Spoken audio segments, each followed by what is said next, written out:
વડોદરા શહેરના ચકચારી સુમનદીપ વિદ્યાપીઠના લાંચ પ્રકરણમાં વિરોધ પ્રદર્શન થઈ રહ્યા છે, જેમાં ભાજપના ધારાસભ્યોના વિરોધ બાદ આજે કોંગ્રેસ દ્વારા મનસુખ શાહના પુતળાનું દહન કરવામાં આવ્યું હતું। વડોદરા યુથ કોંગ્રેસ દ્વારા આજે વાઘોડિયા ખાતેની સુમનદીપ વિદ્યાપીઠ ખાતે મનસુખ શાહના ભ્રષ્ટાચારનો વિરોધ કરવાનો કાર્યક્રમ આપવામાં આવ્યો હતો, જેમાં યુથ કોંગ્રેસના કાર્યકરોએ ભેગા મળી અને મનસુખ શાહ સહિત નકલી ચલણની નોટ સાથે પુતળાનું દહન કર્યું હતું। મેડિકલ કોલેજના ઓથા હેઠળ કરોડોના ભ્રષ્ટાચાર કરી અને લાખો રૂપિયા લઈ પરીક્ષામાં બેસવા દેવા અને પાસ કરવાના કૌભાંડમાં પણ ચાલતા હોવાનું ખુલવા પામ્યું છે। આવા સમયે અનેક તબીબો લાયકાત વિનાના પાસ થયા હોવાની શંકા સેવાઈ રહી છે।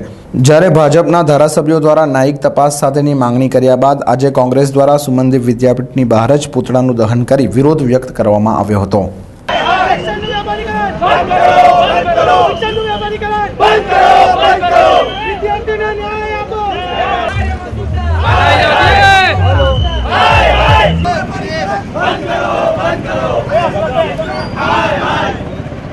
આજે વડોદરા શહેર યુથ કોંગ્રેસ દ્વારા મનસુખ શાહની ઠાઠડી બાળવામાં આવી છે। શિક્ષણ જગતનું જે વેપારીકરણ થઈ રહ્યું છે, એક્ઝામ આપવા માટે પણ પૈસા લેવામાં આવે, એક કોલેજની અંદર પરીક્ષામાં પાસ કરવા માટે છોકરીઓ સાથે કુકર્મો કરવાના પ્રયત્નો કરવામાં આવે, એના માટે બ્લેકમેલિંગ કરવામાં આવે, એક કોલેજ પૈસા માંગે। એટલે ખરેખર ગુજરાત માટે આ ખૂબ જ શરમજનક ઘટના છે અને ગુજરાતના મુખ્યમંત્રીશ્રીને હું કહેવા માગું છું કે આવી કોલેજો અને શાળાઓ શિક્ષણનું વેપારીકરણ બંધ કરી અને સરકાર હસ્તક લઈ લેવી જોઈએ અને આવી કોલેજોને બંધ કરાવવી જોઈએ, આવા કોલેજોની અંદર થતા વેપારીકરણને રોકવો જોઈએ।